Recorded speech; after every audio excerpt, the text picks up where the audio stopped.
Hello everybody, I'm Chris Soltz. This is Rob Springs. We're the Beckett basketball team and we're here to present a little past and present, the latest box busters. This is 2011-12 or right? 11-12 still? It is. It's not on the box, but they're the small type.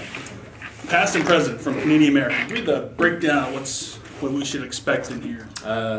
3 autos, 1 mem, large base set, and some different kind of, I think it's 3 different base set designs. Yeah, that's right. You got some variations, some elusive ink, you got some draft redemption cards, auto draft redemption cards, you got all kinds of different stuff. Yeah, some different technology styles, cards yeah. that we'll see and take a look at. Even some food issue throwbacks, which is different. Yeah, all the bread for, kind of the tip of the hat to the bread for energy, health. And yeah, what era were those? I mean, those are 50s cards. Yeah, they're the original sets are kind of different, but they're all roughly within the 50 to 53 range. Because that's not stuff. But they're all bread labels. Right. Those are things we put in the magazine, so people don't see those every day. Right, they're book only. But it was a combination of different sports, some celebrities, stuff like that. So they're very cool issues. Well, let's rip into it. It should be interesting to see what we find. This is the first set they've had in a while. That's in a while, period. Yes, but it's also more of a mid-range product. It's not real expensive. Okay. And their last, what were the last box busters we did? Preferred? It's been that long? And this is somewhere in the low hundreds. Yeah. A little more SRP, fun. no, there's no SRPs. Yeah, none of those anymore. Man, I'm tongue-tied. I've already had my caffeine, so that normally doesn't happen. When I'm not fueled, I can't talk. Now I can't talk and I am fueled. Here we go. Old school wrappers, kind of Nick colors. It is. I'll show the backs off first. They're old school too. And speaking of the Knicks, Patrick Ewing. And there are some variation cards within the base cards, like some variation designs.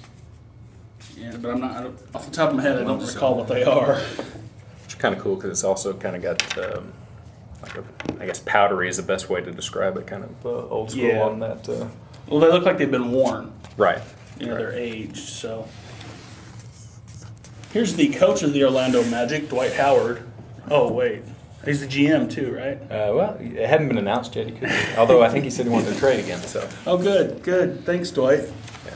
So there's kind of. So this will be. So this guy will be the star left over for the team after Hito's a star. I used to live there, so I'm not a big Dwight fan right now.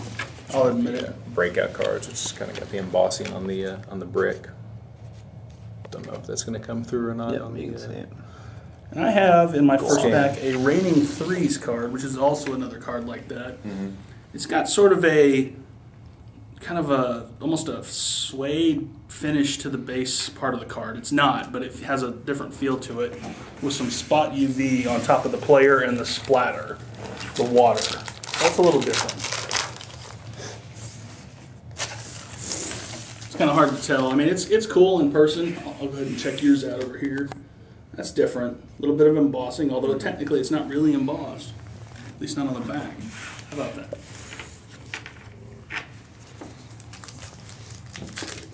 Yeah, I do like the throwback base set designs. Yeah, it's cool. I mean, you don't see a lot of it in basketball. That's more of the baseball formula. But, absolutely. Same thing with variations, just having variations. Which I believe the way you tell them is the back. Is it? It's the easiest way to tell them with the.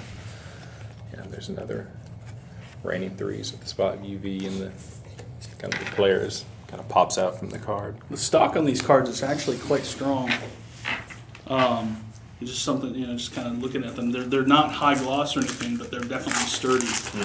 I feel like I need to make a Metallica reference with, I'm a bread fan because I've got my first bread card. I know it's a stretch, but hey, I'm going there. Hey, as long as some of us get it. All 2 of them? Yeah.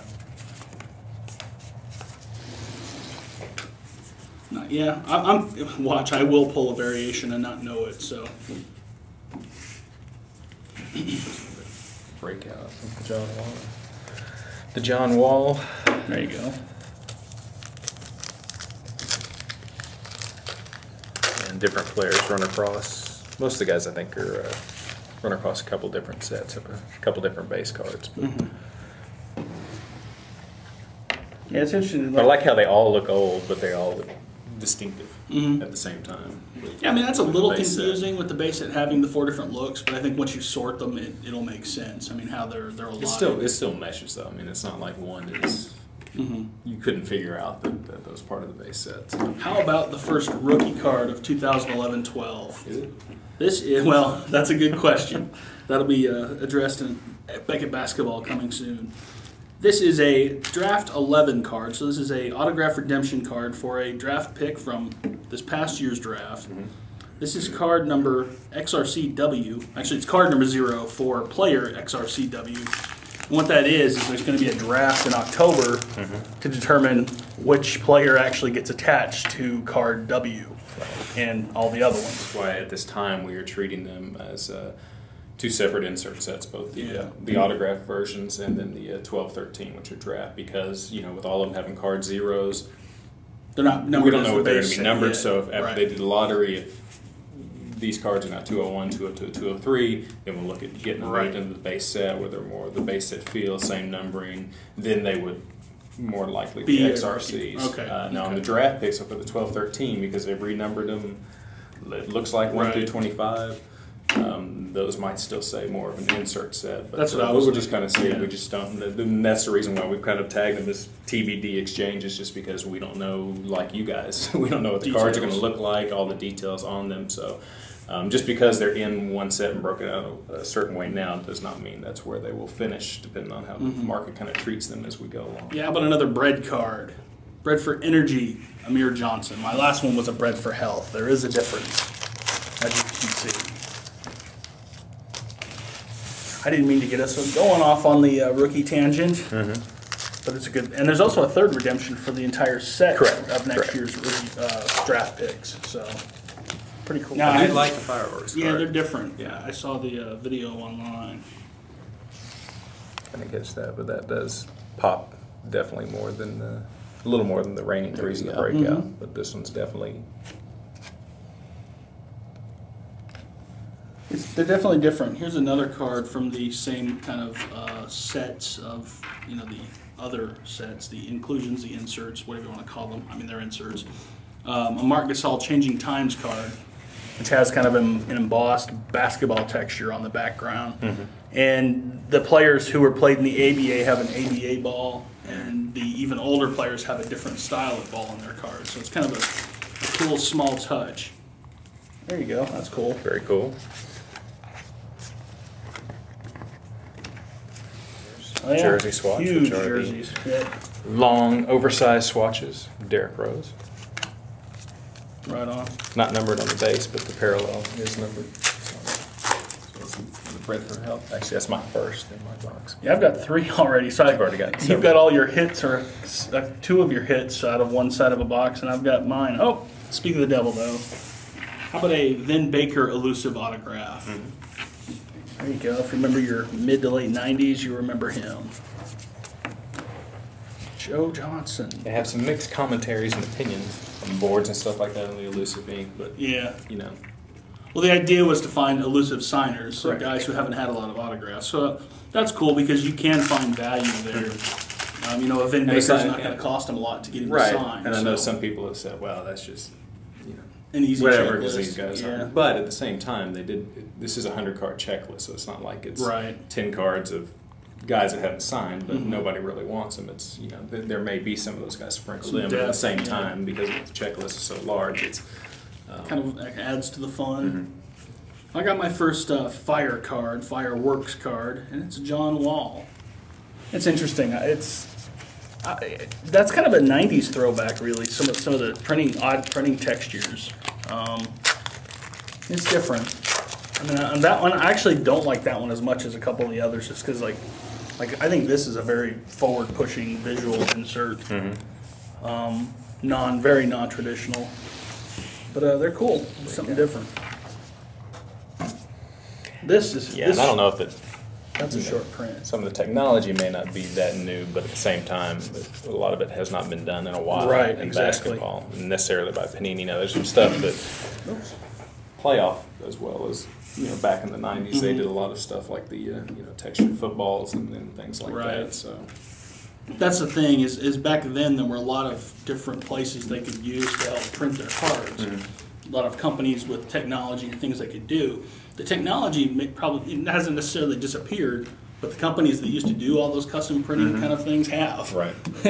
So it's one of those things. And it's not cheap to do a lot of that stuff. And as you had to provide more mem and auto type stuff, things like that, that's where the money went. Yeah. Exactly. But even this card would be an interesting autograph card. Actually, there's enough open space either down below or even the swatch. It could be an interesting somebody could get on the swatch. Yeah. Great for life. Ewing, it's a nice shot. Looks cool. Another one of these cards, but with the Bulls red. That's pretty sweet. Actually, I don't know if younger collectors realize it.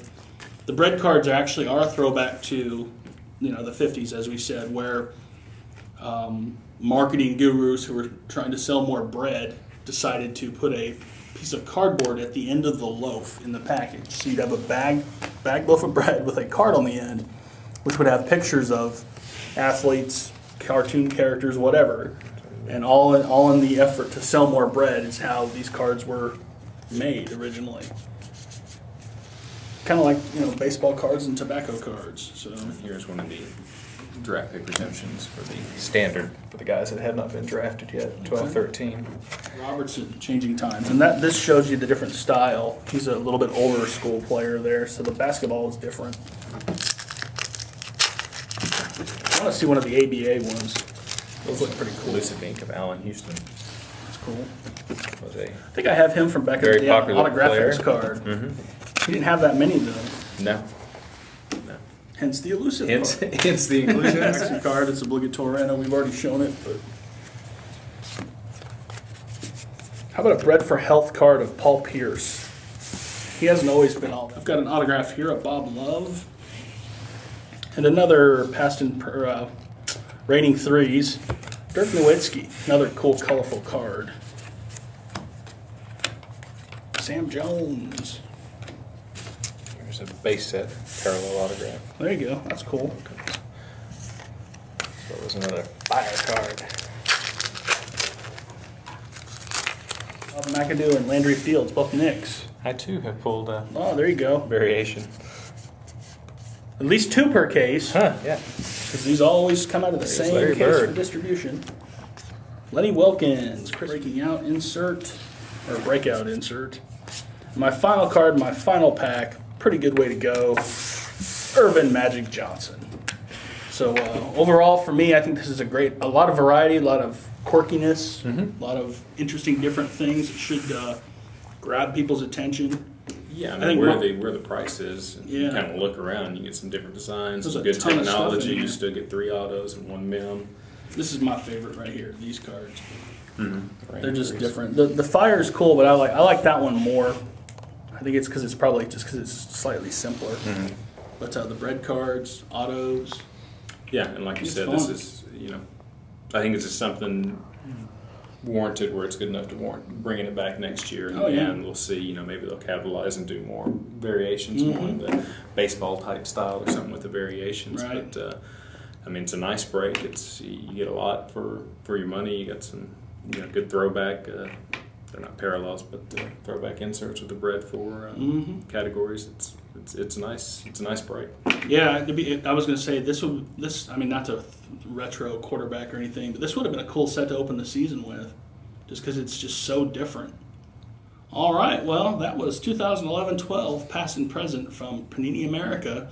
I'm Chris. This is Rob. We'll see you next time.